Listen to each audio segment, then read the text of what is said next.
kabarnya anak-anak sekalian? Sehat semua nggak? Oke. Untuk hari ini teman-teman kalian ada yang nggak berangkat atau sakit atau gimana? Ada nggak? Ada, Bu. Ada. Oke. Baik. Sebelum kita mulai pembelajaran kita pada pagi hari ini, boleh minta tolong salah satu untuk memimpin doa? Ketua kelasnya boleh dipimpin ya. Untuk mengawali pembelajaran pada pagi hari ini, mari berdoa bersama saya dan berdoa.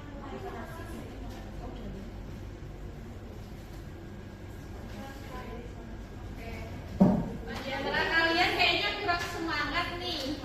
Mau ibu aja sedikit boleh nggak ya? Boleh. Oke, kalian boleh berpasang-pasangan ya. Ada nggak yang mau bantu ibu satu anak? Mari mau.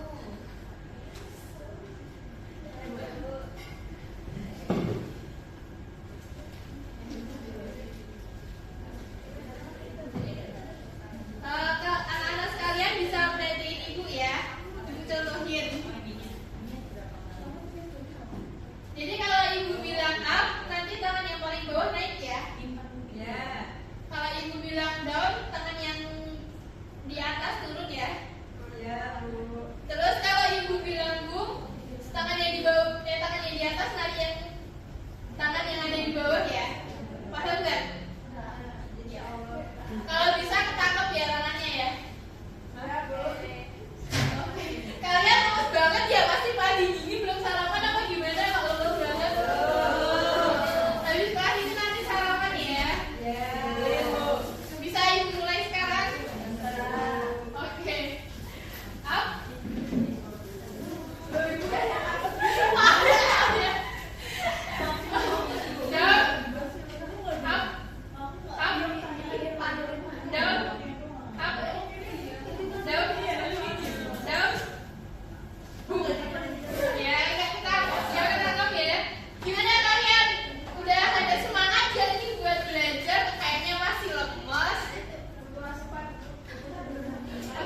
Kita ulangi ya.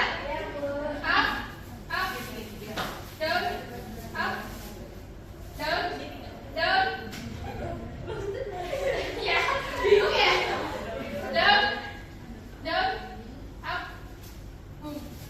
Ya, masih belum fokus ya. Oke, udah sekian ya. Sekian briefing kita pada pagi hari ini.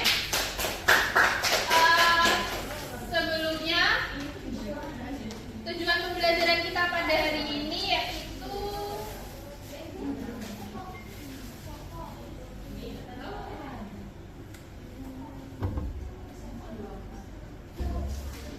siswa dapat menjelaskan pengertian dan ciri-ciri teknik sulaman aplikasi dengan benar. Siswa dapat mengidentifikasi berbagai jenis teknik sulaman aplikasi dan ciri-cirinya. Untuk yang ketiga, siswa dapat menganalisis kesesuaian penerapan sulaman aplikasi pada berbagai jenis busana. Dan yang terakhir ada siswa dapat merencanakan penerapan teknik sulaman aplikasi sesuai dengan fungsi dan estetika. Untuk selanjutnya ada apa sih sulaman aplikasi itu? Dari kalian sendiri udah pernah dengar kan sulaman aplikasi itu apa? Jadi langsung aja ya kita masuk ke materinya. Jadi apa sih sulaman aplikasi itu? Sulaman aplikasi merupakan teknik menghias kain dengan cara menandakan potongan-potongan kain lain di atas kain dasar untuk membentuk motif atau gambar. Hiasan ini kemudian diselesaikan dengan jahitan yang umumnya menggunakan tusuk hias weskon untuk memperindah dan mengikat tepi potongan kain tersebut.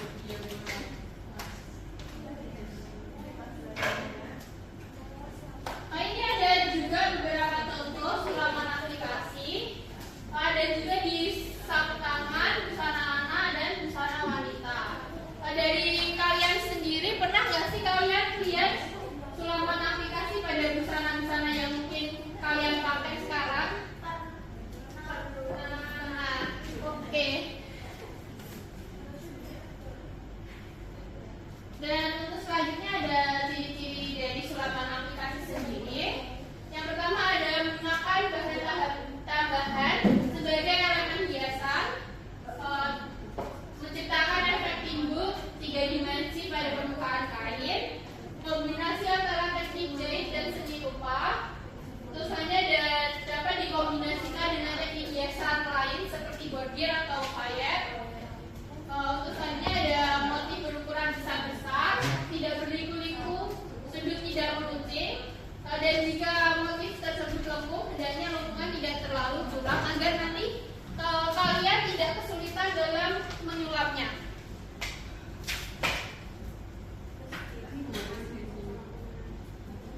Dan terus selanjutnya ada macam-macam bentuk veston pada sulaman aplikasi. Dari kalian pasti udah gak asing ya sama tusuk veston. Jadi ini ada yang pertama ada tusuk veston naik turun. Jadi tusuk veston naik turun itu sendiri termasuk ke dalam jenis tusuk hias yang unik karena didesain dengan variasi naik turun. Kalian udah pernah nyoba tusuk ini atau belum? Sudah. Ya, nanti kita akan mempraktekkan di minggu depan ya. Untuk yang kedua ada tusuk veston variasi. Tusuk veston variasi merupakan pengembangan dari tusuk veston biasa sehingga menghasilkan suatu sulaman tusuk veston lain yang berbentuknya agak beda. Jadi ini kan kalau yang tadi kan bentuknya kayak kotak-kotak ya. Untuk yang tusuk veston variasi ini bentuknya kayak segitiga. Untuk yang ketiga ada tusuk veston bersusun. Jadi tusuk veston bersusun ini merupakan pengembangan dari tusuk veston biasa. Gunaan dari tusuk veston ini sendiri dapat digunakan sebagai pengisi tiga. Jadi nanti kalau misal di sulaman aplikasi kalian merasa kurang atau terlalu kosong, bisa ditambahkan sama tusuk veston bersusun ini.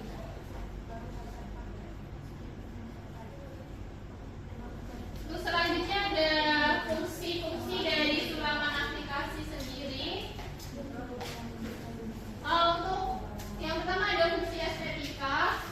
Dari fungsi estetika ini sendiri dapat mempercantik tampilan busana dan memberikan daya tarik visual, serta dapat menciptakan focal point pada desain busana dan menambah nilai seni dan keunikan pada pakaian sederhana. Itu yang kedua ada fungsi ekonomi. Dari fungsi ekonomi ini sendiri dapat meningkatkan nilai jual pada produk fashion dan memanfaatkan sisa-sisa kain, serta dapat membuka peluang usaha kerajinan dan custom design. Yang ketiga ada fungsi praktis. Dari fungsi praktis ini sendiri dapat menutupi noda atau kerusakan pada kain, memperpanjang usia pakai busana lama, dan customisasi pakaian sesuai dengan selera personal.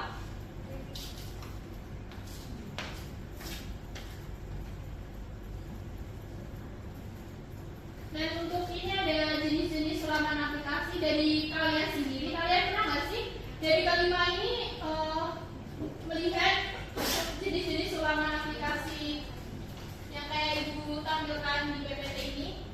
Pernah nggak? Pernah, Bu. Nah, dari kalian mana sih yang asing atau emang udah tahu semua nih? Udah tahu semua.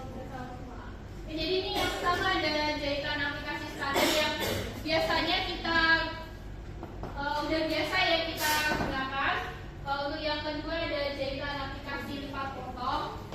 Yang ketiga ada jahit aplikasi potong sisip, dan yang keempat ada jahit aplikasi pada potong motif. Yang terakhir ada jahit aplikasi pengisian.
tidak konsisten dalam panjang dan arah.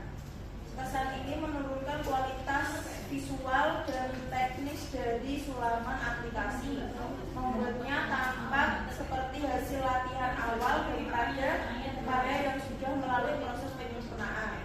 Desain yang terlalu mencolok dan tidak presisi juga mengganggu tampilan motif karena perhatian mata justru tertuju pada kekasaran jahitan, bukan pada bentuk atau warna motif itu sendiri. Hal ini dapat menjadi contoh penting tentang pentingnya penguasaan teliti dasar menjahit dan pemilihan tusuk yang sesuai untuk menghasilkan karya yang estetis dan profesional. Oke, boleh beri tepuk tangannya. Lanjut kelompok lain, kelompok 3 boleh maju ya.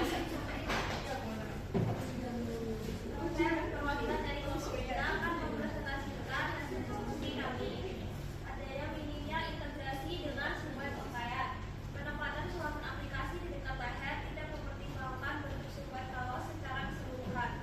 Motif tidak mengikuti garis leher, tidak memperkuat bentuk dan tidak berfungsi sebagai aksen desain yang mendukung struktur pakaian.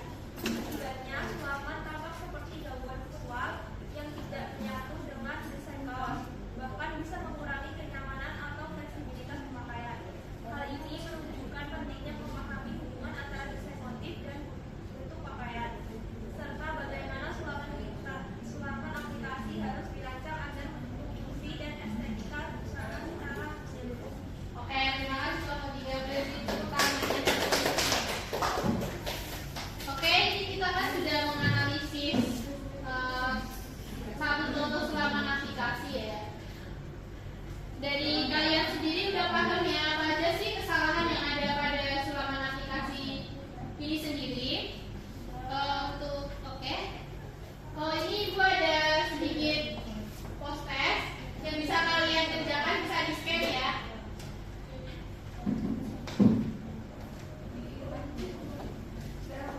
Oke, gimana sih salah tadi? Ya.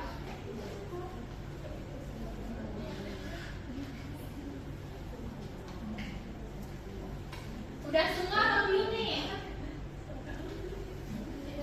Sudah, Bu. Udah. Oke, udah keluar nilainya ya. Jadi dari nilai kalian sendiri nanti kalau misal kurang dari KKN kalian bisa melakukan remedial, bisa di scan ya, atau nanti ibu kasih linknya di grup deh. Dan untuk kalian yang udah di atas KKN, kalian bisa melakukan pengayaan, bisa di scan atau nanti ibu kirim juga di grup. Dan ini ada link untuk Google Classroom kalian. Jadi di Google Classroom ini nanti ada materi-materi yang akan ibu sampaikan dan